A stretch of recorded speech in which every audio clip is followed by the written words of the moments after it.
Hello বন্ধুরা, শুভ সন্ধ্যা। JMB ফ্যামিলিতে তোমাদের সবাইকে অনেক অনেক স্বাগত। তো বন্ধুরা, আজকে চলে এসেছি আবার একটা নতুন ব্লগ নিয়ে। তোমরা নিশ্চয়ই থাম্বনেল দেখে বুঝতে পেরেছো আজকে ব্লগটা কী নিয়ে।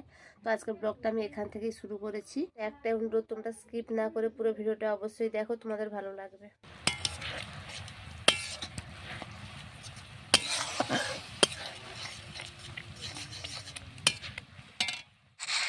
তো বন্ধুরা, তোমরা দেখতে পেলে আমি পুর বানাতে বসি। তো নারকেলটাকে কুড়িয়ে আমি চিনি দিয়ে ওটা পুর বানিয়েছি। তো অনেকে আবার গুড়ের পুর বানায়।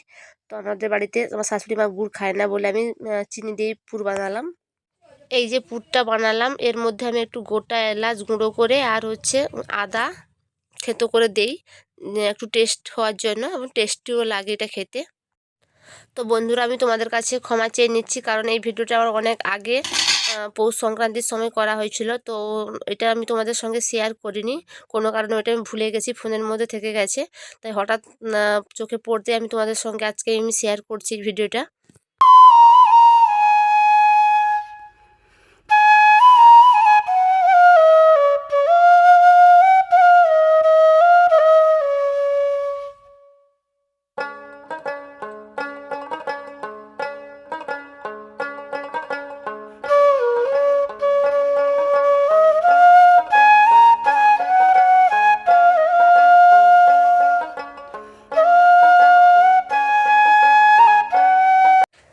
তো বন্ধুরা, তোমরা কে কীভাবে পাটিসাপটা বানাও সেটা আমার জানা নেই। তো আমি এইভাবে বানাই, অনেকে হয়তো হাতে গোল করে ঘুরিয়ে বানায়।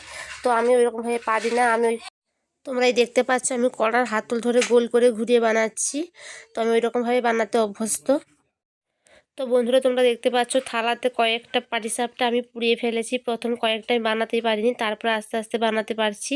আর আমার ছেলেকে দেখো, পুর খাওয়ার জন্য চলে এসছে। ছোট বাচ্চা তো মিষ্টি খেতে খুব ভালোবাসে, তাই টুকটুক করে গালে দিচ্ছে আর চলে যাচ্ছে খেলতে। তো বন্ধুরা, আমার পাটিসাপটা বানানোটা কেমন লাগলো তোমরা অবশ্যই জানিও। একই পরিবারে যখন সবাই একসঙ্গে থাকা হয়, তখন যদি কেউ কোনো কিছু খেতে চায়, ওইটা যদি রান্না করে খাওয়ানো যায় তো অনেকটা আনন্দ লাগে, নিজের মনেও আনন্দ লাগে, আর যারা বলেছেন তাদেরও আনন্দ লাগে যে জিনিসটা আমি বলেছিলাম ওটা বানিয়ে খাওয়ালো।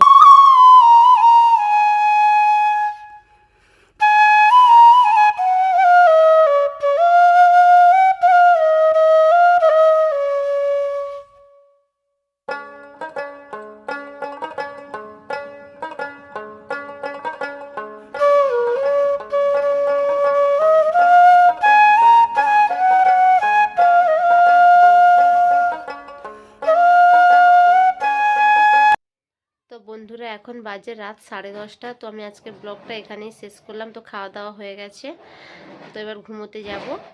তো তোমাদের কাছে একটাই অনুরোধ, যারা আমার চ্যানেলটাকে অ্যাড করে নেবে, পাশে থাকা বেল আইকনটি অবশ্যই প্রেস করে নেবে নতুন নতুন ভিডিও দেখার জন্য। তো তোমরা সবাই ভালো থাকবে, সুস্থ থাকবে। আবার দেখা হচ্ছে পরের একটি ব্লগে। Tata, good night.